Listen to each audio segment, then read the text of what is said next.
네, 어느덧 이제 견진교리도 오늘이 마지막입니다. 돌아오는 토요일이면은 이제 견진성사가 진행되겠죠. 견진성사를 준비하면서 우리가 받고자 하는 은총이 무엇인지 함께 돌아보는 시간을 함께 가져보시면 좋겠습니다. 그리고 오늘 또 이따가 4시에 또 견진 대상자 그리고 첫 고해자들 고해성사가 있죠. 네, 고해성사 안에서 우리의 마음을 다시금 정리하는 시간 함께 가져보시기를 바랍니다. 잘 나오죠? 네. 혹시 요거 잘 보이시나요? PPT가 지금? 뒤에 잘 보이세요? 그러면은 네, 바로 진행하도록 하겠습니다. 네, 저희가 2주 동안, 그러니까 2주 전에 제가 하고 지난주에 주인 신부님께서 이렇게 견진 교리를 진행하면서 많은 것을 볼 수 있었죠. 그래서 견진 교리를 돌아보면서 지난번 그동안 우리가 한 견진 교리 한 것들을 다시금 돌아보고자 합니다. 견진 교리서 아마 각자 보셨으리라 생각합니다. 그래서 신앙 고백에 대해서 초반부에 제가 말씀드렸었고, 그리고 지난주에는 주인님께서 그리스도의 신비의 기념으로서 이제 성사에 대해서 말씀드렸었습니다. 그리고 이 부분에 있어서 조금 요약하자면은, 요약 정리를 하자면은 신앙 고백은 이제 우리의 신앙에 대한 교리겠죠. 그래서 천주 존재로서 한 분이신 하느님을 숭하는 것이 있습니다. 네. 결국엔 요 신앙 고백은 결국에는 우리가 알고 있는 그 가톨릭 4대 교리의 부분이에요. 그래서 이 부분을 꼭 알아두시길 바랍니다. 그래서 천주 존재로서 창조주 하느님에 대해서 고백을 합니다. 네, 무로부터 창조하셨음을, 그러니까 아무것도 없는 곳에서 유로 창조하셨음을 창조하신 창조주 하느님임을 고백하고, 또 한 분이신 하느님, 또 생명을 주시는 하느님, 사랑이신 하느님, 자비하신 하느님 등 하느님의 속성을 이렇게 다양하게 나타나고 있습니다. 그리고 또한 두 번째로 강생구속이 있죠. 이 부분에 있어서 저희가 견진교리로 했었습니다. 그래서 육신을 취하시어 우리와 같은 사람이 되셨음을, 그리고 죽음에서 부활하시어 죽음 이후의 삶을 보여주셨고 하늘로 오르셨음을 보였습니다. 그리고 우리 역시도 예수님 안에서 죽음으로부터 부활하리라는 희망을 믿게 된 것이지요. 그리고 이것과 더불어서 이제 삼위일체의 신앙을 고백합니다. 우리가 믿는 하느님이 삼위일체이심을 얘기하는 거죠. 삼위일체에 대한 증언은 여러 차례 나왔었습니다. 창세기부터 시작했을 때도 처음에 하느님께서 쭉 하면서 하느님의 영이 그 시면에 머무르셨다 하면서 이제 하느님께서 말씀하셨다 하면서 요 부분을 두고 삼위일체적 표징이다라는 것을 고백한 적이 있었죠. 그리고 천지 창조 중에서도 이제 우리와 비슷하게 우리와 같은 모습으로라고 했을 때 이 우리를 두고도 삼위일체적 표징이라고 고백하기도 하였습니다. 이에 따라 우리 역시도 하느님의 모상으로서 창조되고 또한 삼위일체 하느님의 모상으로서 창조되고 그 소명을 받아서 이제 마테오 28장 19절에도 성부와 성자와 성령의 이름으로 너희도 가서 세례를 주라고 하시고, 또 요한복음서에서도 요한복음 초반에도 이제 한 처음에 하느님이 계셨다고 하면서 그 하느님께서 그 하느님의 말씀으로 창조되고 또 그 말씀이 사람이 되셨음을 하면서 결국에는 예수님께서 하느님이시다, 하느님의 아들이시다 하면서 성령의 은총을 풍부히 나눠줄 것을 얘기했습니다. 그리고 이것과 더불어서 이제 성선벌악, 또한 다른 이제 네 번째 교리죠. 그래서 성선벌악, 결국에는 우리가 하느님과 관계가 어떤가에 따라서 나오는 것입니다. 죽음에서 부활과 연관도 되고요. 그래서 요한복음 3장과 5장에서는 다음과 같이 전해집니다. 의인은 부활하여 하느님 안에서 생명으로 건너가고 또 악인은 부활하여 벌을 받는다, 이렇게 얘기하죠. 그렇지만 여기서도 나오는 것처럼 죄인이 참으로 회개하면은 구원을 받을 수 있다라는 게 우리의 그 교리예요. 그래서 이 부분에 있어서도 구원의 보편성, 보편 구원이라고도 이야기합니다. 결국에는 하느님께서 선이시면은 이제 하느님께 가까이 다가가는 것, 그러니까 하느님의 모습을 닮는 삶을 살아가는 것이 선이고, 그 반대로 이제 하느님과 멀어지려는 것, 하느님의 반대되는 삶을 산다면은 그것은 악이라고 바라보면 됩니다. 네, 이렇게 신앙 고백이 이루어지고, 그리고 제 2편에서 그리스도교 신비의 기념을 저희가 지난주에 주님께서 설명해 주셨으리라 생각합니다. 그러면서 이 부분에 있어서 얘기할 때도 성사가 빠질 수가 없겠죠. 성사는 결국에는 하느님의 표징을 드러내는 신비입니다. 그러니까 보이지 않는 하느님께서 우리에게 드러내시는 것이 신비이죠. 그래서 예수님을 두고도 그 신비의 원천이다, 또 그 신비의 본래 모습이다 해가지고 그리스도를 예수님을 원성사라고도 부르기도 합니다. 그리고 또한 요 부분은 이제 또 주님께서도 강조하셨던 부분인데, 하느님께서 무상으로 주시는 선물이자 눈으로 보이는 표징으로서 우리에게 드러나는 그 은총의 선물입니다. 그래서 그렇기 때문에 우리는 이 성사 안에서, 그리고 전례 안에서 이것을 하느님께서 우리에게 드러나셨음을 다시 한번 기억하고 또 기념하게 되지요. 그리고 이를 바탕으로 이제 우리 교회에서는 일곱 성사를 통해서 보여줍니다. 그래서 그리스도교 인문 성사로서 우리는 여기 세례 성사, 견진 성사, 성체 성사 이렇게 있고, 저희가 지금 이제 견진 성사를 준비하고 있잖아요. 그래서 이 견진 성사도 이 그리스도교 인문 성사에 포함됩니다. 그리고 치유의 성사로 보혜 성사와 병자 성사가 있습니다. 그리고 친교에 봉사하는 성사로 성품 성사와 혼인 성사가 있는데요. 결국에는 이게 순서대로 간다면은 그리스도인으로서 우리가 세례를 받고 견진을 받고 또 성체를 받아보심으로써 이제 참 그리스도에 따른 삶을 살고자 다짐하게 되고, 그럼에도 내가 죄를 졌다 하면은 고해성사로서 풀어나가면 됩니다. 이 고해성사도 하느님께 우리의 죄를 고백함으로써 하느님께서 그것을 당신의 은총으로 바꿔주시고 또 우리를 용서해 주신다는 표징이 되죠. 병자성사의 경우에는 옛날에는 또 이제 종부성사라고 하면서 죽기 직전에 받았다고 했었지만, 지금은 말 그대로 몸이 아픈 사람들, 그런 아픈 사람들을 위해서 도유해주고 함께 기도해주고 또 치유를 청하는 성사입니다. 그리고 친교에 봉사하는 성사로서 성품 성사와 혼인 성사가 있었죠.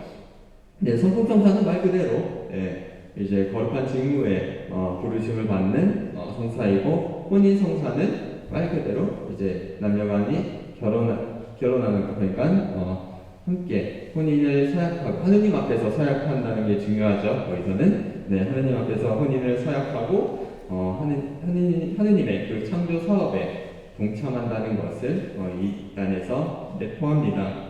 그리고 그 중에서 아까 얘기한 일곱 성사 중에 견진 성사에 대해서 여기 나와 있죠. 지난주에도 제가 설명드렸으리라 생각합니다. 그래서 이 가톨릭 교회 교리서에 대한 가르침에 있어서도 말씀드린 것처럼 이 견진 성사는 더욱 완전히 그에 결합되는 성사이고, 또 성령의 특별한 힘을 받아 그리스도의 참된 증인으로서 말과 행동으로 신앙을 전파하고 옹호해야 하는 의무를 지녔음을 얘기해주고 있지요. 그리고 견진 성사를 통해서 세례 성사의 은총을 완성시킨다는 것을 말씀드렸습니다.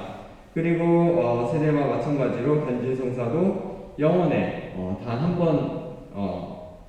번의 영적인 표지, 지워지지 않는 인호를 새겨주고, 그리고 견진 성사도 이제 세례 성사처럼 결코 지워질 수 없는, 그러니까 아까 말씀드린 것처럼 이거는 한 번 받으면 영원한 것임을 우리가 알아야 됩니다. 그리고 이에 따라서 이제 그리스도인의 삶과 기도를 함께 돌아보고자 하는데요. 신경에서 이 가톨릭 교회에서는 다음과 같이 전해집니다. 우리가 얘기했던 이 신경에 대한 부분 그리고 전례에 대한 부분을 정리하면서 다음과 같이 설명하는데요. 신경은 하느님께서 창조업적으로 인간에게 주신 선물과 나아가 속량과 성화로서 주신 선물의 위대함을 고백한다. 그리고 신앙이 고백하는 것을 이제 성사들이 베풀어 준다. 그리스도인들은 그들을 다시 나게 한 성사들로서 하느님의 자녀가 되고 하느님의 본성에 참여하게 되었다. 신앙 안에서 자신들의 새로운 품위를 깨닫는 그리스도인들은 이제 그리스도의 복음에 합당한 생활을 하라는 부르심을 받는다. 그리스도인은 이러한 삶을 살 수 있도록 기도의 은총과 그분 성령의 선물들을 성사와 기도로서 받는다. 말 그대로 이제 신앙의 내용으로 우리가 믿는 바가 무엇인지 인식하고 또 전례를 통해서 하느님 나라의 도래를 기념했다면은 이에 따른 기도와 실천을 통해서 하느님 나라가 이미 우리 안에 왔음을 기억하고 삶으로 드러내야 한다는 것입니다. 그래서 그리스도인의 삶 제3편에서는 신앙 고백과 전례 안에서 받은 말씀과 성찬을 통해 그리스도의 사랑을 보여주는 소명이 지녔음을 우리가 인식하고 삶으로 드러내는 거고요. 그리고 또한 제4편인 그리스도인의 기도는 하느님과 통교의 관점에서 그러니까 성경 안에서도 이 기도의 모범을 보여준 인물들이 많았죠. 그래서 특히 예수님을 바탕으로 한번 보겠고요. 그리고 그 기도의 완성으로 주님의 기도가 있음을 우리가 한번 돌아보고자 합니다. 그래서 삶과 기도에 대해서 바라보려고 하는데 그 중에 먼저 기도에 대해서 먼저 좀 바라보려고 합니다. 네, 여기 기도에 대해서 가톨릭 교회에서는 다음과 같이 전해주고 있죠. 기도는 하느님을 향하여 마음을 들어 높이는 것이며 하느님께 은총을 청하는 것이다 라고 합니다. 여기에는 자신의 생명과 사랑, 영원성을 이제 사람들과 나누기 위해서 먼저 이 사람을 사랑하시는 하느님을 찾고 또 하느님의 사랑을 먼저 받은 것을 기억하고 이제 드리는 것이죠. 그래서 성 아우구스티노의 경우에도 이 기도에 대해서 다음과 같이 가르칩니다. 영혼의 호흡이라고 하면서 이제 호흡이 모든 생명체에 극히 자연스럽고 필요 불가결한 것이듯 이제 기도 역시 사람들에게 극히 자연스럽고 필수적인 것이며 인간이 가질 수 있는 가장 오타가 나는 것 같네요. 네, 가장 보편적인 정신례다라고 전해주고 있습니다. 그래서 이러한 모범을 예수님께서 먼저 보여주셨죠. 그래서 예수님께서 공생활 중에서도 새벽에 일찍 일어나서 기도하시는 모습도 보였고 밤에 홀로 어떤 곳에서 기도하시는 모습을 보여주셨습니다. 그만큼 예수님의 기도는 바로 삶 그 자체였고 또 자신의 사명과 전 존재를 내맡기는 일이었음을 우리는 복음서를 통해서도 발견할 수 있습니다. 그리고 그에 대한 가르침으로 주님의 기도를 이제 알려주시기도 했지요. 그리고 이제 기도의 근본 요소로 다음과 같이 바라볼 수 있습니다. 하느님의 위대하심과 완전하심, 그리고 지구의 순수하심과 아름다우심의 그런 대한 내용과 찬미. 그러니까 저희 하느님을 찬미하는 기도가 있고요. 그리고 그 은혜에 감사기도. 그리고 자신의 부족한 부분과 잘못에 대한 용서를 바라고 자비를 구하는 그런 기도도 있습니다. 그리고 주신 은총에 알맞게 살도록 청원하고 다짐하는 부분도 있죠. 이러한 요소는 오늘 이따가 보게 될 이미 보신 분들도 있겠지만 고해 성사전의 성찰과도 매우 연관이 됩니다. 그래서 우리가 고해 성사를 보기 전에 먼저 하느님께서 나에게 주신 그 은혜에 대한 감사함을 먼저 기억을 한 다음에 그럼에도 내가 죄를 지은 것이 무엇인지 차근차근 돌아보는 것이 중요합니다. 그러고 나서 다시는 죄를 짓지 않겠다고 다짐하면서 이제 고해소에 들어와서 하느님께 죄를 고백하고 보속을 받는 것이죠. 그렇기 때문에 우리 자신을 돌아본다는 것은 또한 하느님 안에서 보다 더 성장해 나갈 수 있는, 성숙해질 수 있는 그런 요소가 됩니다. 그리고 기도의 형태로서 이제 몇 가지가 있는데요. 먼저 소리 기도가 있습니다. 그래서 소리 기도는 말 그대로 이제 하나님께서 말씀으로 이렇게 드러나신 것처럼 우리도 우리 마음속으로 하는 그런 말이나 입을 통해서 구체화되는 기도입니다. 그래서 무엇보다도 중요한 것은 우리가 기도 중에 말씀을 드리는 오타가 또 있는데요. 말씀을 드리는 그분께 우리의 마음을 향하게 하는 것이 중요합니다.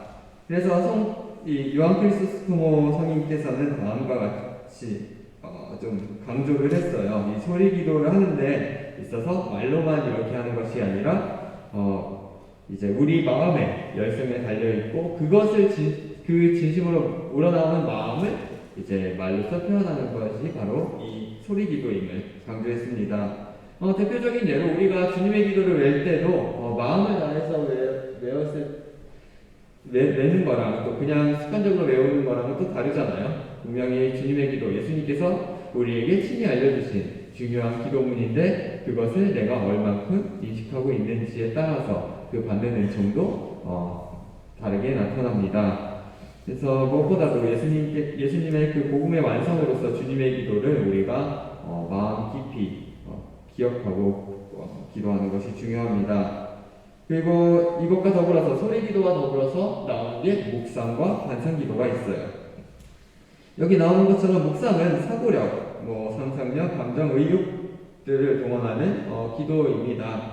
그래서 묵상의 목적은 결국에는 우리의 삶의 현실에 비추어서 신앙을 통해서 우리의 방식으로 만드는 것이지요. 그래서 대개는 성경이나 전례문, 성인들의 저서 등을 통해서 묵상하는 부분이 거의 대부분입니다.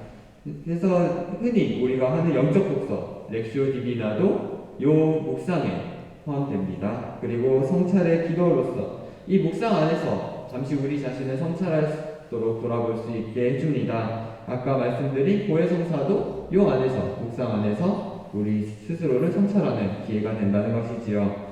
그리고 이제 또한 반상기도가 있는데, 반상기도는 그리스도의 기도의 신비를 단순하게 나타내는 것입니다. 그래서 예수님께 신앙의 눈길을 고정시키면서 이제 하느님의 말씀을 경청하고 말 없이 우리 사랑을 나타내는 그 기도이죠.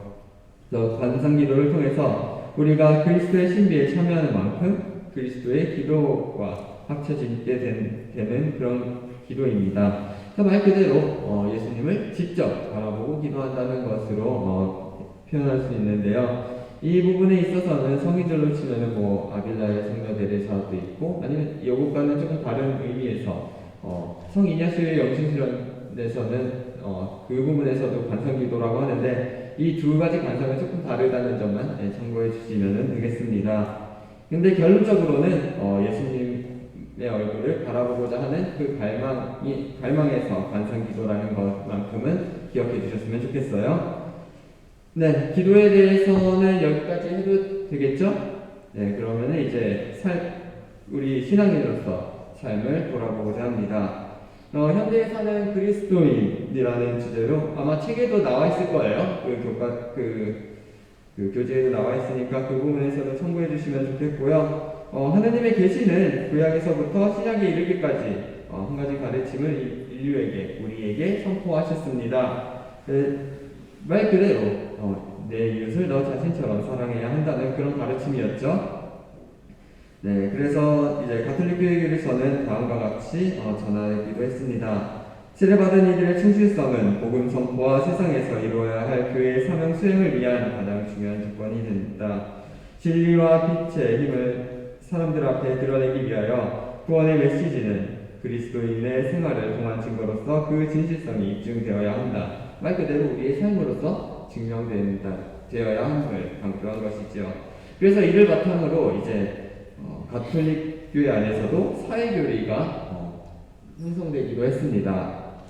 그리고 이제 이것과 더불어서 바티칸 공의회에서는 이 가르침을 이어받아서 교회와 모든 그리스도인이 정치, 경제, 사회, 윤리 모든 분야에 이런 변화를 이루고 있는 현대 세계에서도 우리의 부르심을 기억하도록 초대합니다.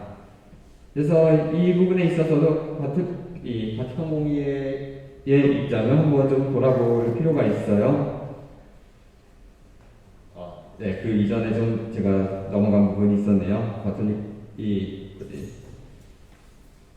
공의 입장을 넘어가기 전에 먼저 이 하느님의 구원으로서 법과 은총을 먼저 좀 돌아보고자 합니다. 네, 여기서 도덕률이라는 것은 결국에는 우리가 하느님의 지혜이자 자유로운 가르침이라고 요약됩니다. 그래서 인간들 사이에 그들의 선익을 위해 이제 우리가 그 목적에 비추어서 예수님 창조주의 권능과 지혜와 선으로 세워진 합리적인 질서라고 봅니다. 그래서 이에 따라 규정된 것이 자연법이 있고 또 성경에 대한 그런 가르침의 법이 있죠. 자연법은 말 그대로 하느님의 법으로서 인간을 선행하고 자신의 목적에 다다르기 위해서 따라가는 길입니다.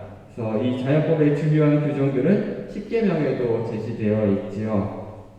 무엇보다도 십계명에 제시된 것들은 모두 다 인간의 고유한 특성을 보여줍니다. 그리고 십계명의 본질에서도 아까 말씀드린 것처럼 한 사람과 이웃 사람, 결국에는 한 분이신 하나님을 마음을 다하고 목숨을 다하고 힘을 다하여 사랑하여라라는 부분과 아까 얘기했던 내 이웃을 너 자신처럼 사랑해야 한다는 그 가르침과 연관됩니다.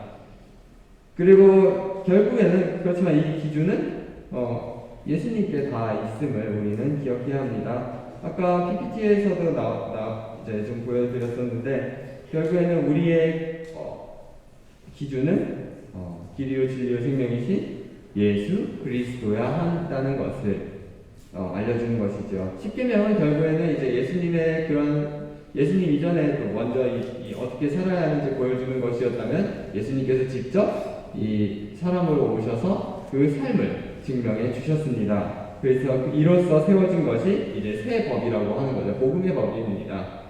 그래서 성령의 은총으로 옛법을 그러니까 십계명을 완성시키고 정화하고 능가하며 완전하게 해주셨습니다. 그리고 성령의 은총으로 우리를 의화하는 힘을 전해주었지요. 말 그대로 의롭게 된다는 것을 의미합니다.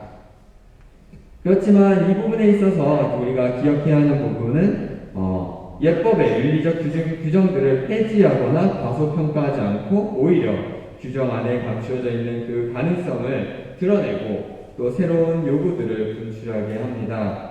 그래서 이 부분은 결국엔 아까 얘기했던 하느님 사랑과 이웃 사랑을 하나로 요약하면은 이 부분이 되는 거죠. 이제 요한복음 15장 12절에서 나오는 것처럼 내가 너희를 사랑하는 것처럼 너희도 서로 사랑하여라. 결국에는 이것이 하느님 사랑과 이웃 사랑, 그것은 하나의 사랑으로 이어져야 함을 강조한 것입니다. 그리고 이 부분에 있어서 아까 얘기했었죠. 바티칸 공의회 문헌에 대해서 한번 돌아볼 필요가 있습니다. 그래서 바티칸 공의회의 입장으로는 다음과 같이 있습니다. 인간 존중과 반대자에 대한 존경과 사랑, 그리고 모든 사람의 본질적 평등과 사회정의, 또 개인주의 윤리의 극복이 있지요. 좀 글씨가 조금 작긴 한데 그래도 어두우니까 그래도 어느 정도 보이시리라 생각합니다. 잘 보이시죠? 그래도 인간 존중은 말 그대로 하느님의 자녀로서 특히 그리스도가 가장 사랑하는 작은 형제들이라는 사실을 우리 스스로가 예수님의 사랑을 받는 존재임을 인식해야 한다는 것을 가르쳐주는 것입니다. 그리고 반대자에 대한 존경과 사랑은 말 그대로 이제 우리가 서로 다양한 존재들이잖아요. 이제 인간이라는 존재는 같지만 서로가 생각하는 건 다르고 서로가 살아가는 건 다르고 서로의 가치관도 다릅니다. 그렇지만 그것에 있어서 이제 반대하고 거부하는 것이 아니라 그들까지도 우리가 존중을 하고 사랑을 해줘야 된다는 것을 알려줍니다. 예수님께서도 먼저 이런 부분을 실천으로 옮기셨죠. 원수까지도 사랑하는 그 삶을 살아야 된다고 강조하시면서 당신 스스로도 십자가에 돌아가시는 순간까지 당신을 박해하는 이들을 용서해 주셨습니다. 사실 예수님의 그런 무한한 사랑, 무한한 용서를 기억하면서 우리도 그 삶을 함께 용서해 주는 삶을 살아야 되고, 또 서로 다르다고 해서 이것을 옳고 틀리다가 아니라 서로 다른 존재다라는 것을 인식하는 것이 중요합니다. 그리고 모든 사람의 본질적 평등과 사회 정의에 대해서도 가르칩니다. 말 그대로 우리가 사회적이든 문화적이든 성별이든 피부색이든 사회적 신분이든 어느 종교든 다양한 문화 안에서 이것을 차별해서는 안 된다. 그러니까 차별하는 것은 하느님의 뜻에 어긋나는 것으로 이것들은 극복하고 제거되어야 한다라고 가르치고 있습니다. 그리고 또한 개인주의 윤리의 극복에 대해서도 다음과 같이 이야기하고 있죠.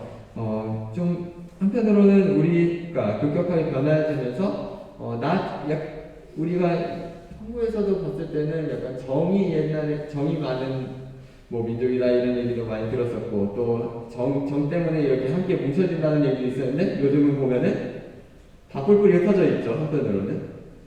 물론 코로나로 인해서 어쩔 수 없이 사회적 거리두기 하고 그렇다고는 하지만 그 이전부터 이미 개인주의화가 되어가는 그런 모습을 보여주었습니다. 그렇지만 이러한 것에 대해서 이제 우리가 진심으로 성찰해야 되는 부분은 사회적 연대 책임을 현대인의 주요 의무로 여기고 이를 존중해야 한다는 것이지요.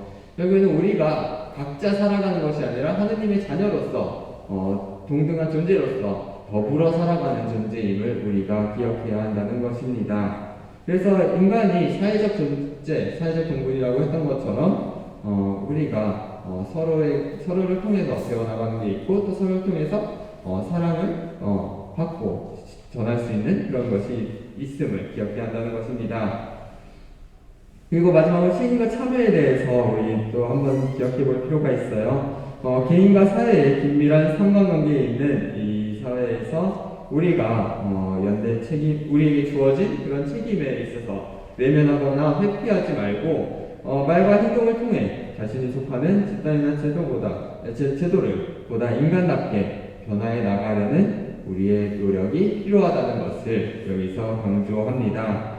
개인적 신앙생활, 윤리생활과 더불어서 이러한 사회적 의식과 노력 속에서 우리가 살아갈 때 우리는 내 이웃을 너 자신처럼 사랑하여라는 그 가르침을 보다 완전하게, 보다 풍요롭게 실천할 수 있음을 보여주는 것이지요. 그래서 이 가톨릭 사회교리 안에서 요약하면은 교회의 사회교리 원리는 여기 공동선의 원리가 있고요. 말 그대로 모두가 동등한 선의 가치를 따라가야 된다는 것을 의미하고 있습니다. 이 보조성의 원리, 우리가 비록 직접적이지 못하더라도 조금 이렇게 기도 안에서도 있고 조금 보조해 줄 수 있는 부분들도 있겠죠. 그리고 연대성의 원리로서 함께하는 것, 이렇게 있습니다. 그래서 이 세 가지 부분도 우리의 삶 안에서 중요하다라는 사실을 기억해 주셨으면 좋겠어요. 그래서 간추린 사회교리에서는 이 부분에 있어서 다음과 같이 정리합니다. 인간 생명의 의미와 목적에 대한 근본 질문들에 교회는 그리스도의 복음 선포로 응답한다. 그리스도의 복음은 인간의 존엄을 변화하는 일견들에서 자유롭게 해주며 어떠한 인간의 법도 보장해 줄 수 없는 그 모든 사람의 자유를 보장해 준다라고 가르칩니다. 따라서 말 그대로 예수님께서 전해주신 우리 그 사랑은 우리가 이웃들에게 함께 전하고 또 함께 실천해 나가면서 이 세상에 하느님의 나라를 실현해 나갈 수 있다는 사실을 보여주는 것이지요. 네, 오늘 교리를 정리하면서 우리가 이 부분을 다시 한번 돌아보고자 합니다.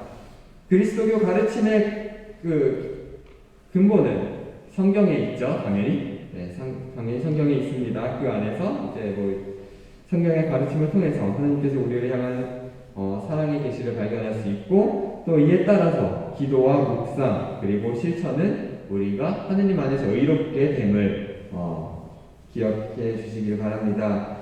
그리스도인에게 삶과 기도는 우리 스스로를, 우리 자신을 또 다른 그리스도로서 삶을 살아가는 그런 요소가 됩니다. 이 또 다른 그리스도라는 표현은 말 그대로 그리스도처럼 살아간다는 것을 의미합니다. 내가 그리스도가 된다, 내가 메시아가 된다 이런 게 아니라 예수님을 닮은 사람으로서 예수님의 제자로서 예수님께서 보여주신 그 사랑을 전하는 것이 우리가 기억하는 것을 두고 이렇게 얘기하는 것이지요. 뭐 알테르 크리스투스라고 이렇게 라틴어로 표현하는데 말 그대로 영어로 치면은 alternative, 그러니까 또 다른 이런 의미를 해석하고 있습니다. 그리고 그리스도인은 이미와 아직이라는 시간 속에서 예수 그리스도 안에서 변화된 사람들이고 또 변화하고 있는 사람들이다. 말 그대로 예수님의 세례를 통해서 우리는 이미 변화되었죠. 그렇지만 우리가 조금 더 예수님께 더 가까이 다가가기 위해서는 우리 스스로도 예수님과 일치를 하도록 변화되어야 함을 의미하는 것입니다. 그래서 이러한 변화는 오늘 이제 독서 속의 사울을 통해서도 바오로를 통해서도 발견할 수 있습니다. 율법과 반대된다고 여기면서 그리스도교를 박해했던 인물이었지만 본인이 예수님을 체험함으로써 그 체험을 이방 민족들에게 또 자신의 그런 잘못을 고백하면서도 이방 민족들에게 예수님께서 하느님의 아들님이시다, 구원자이시다를 선포한 것입니다.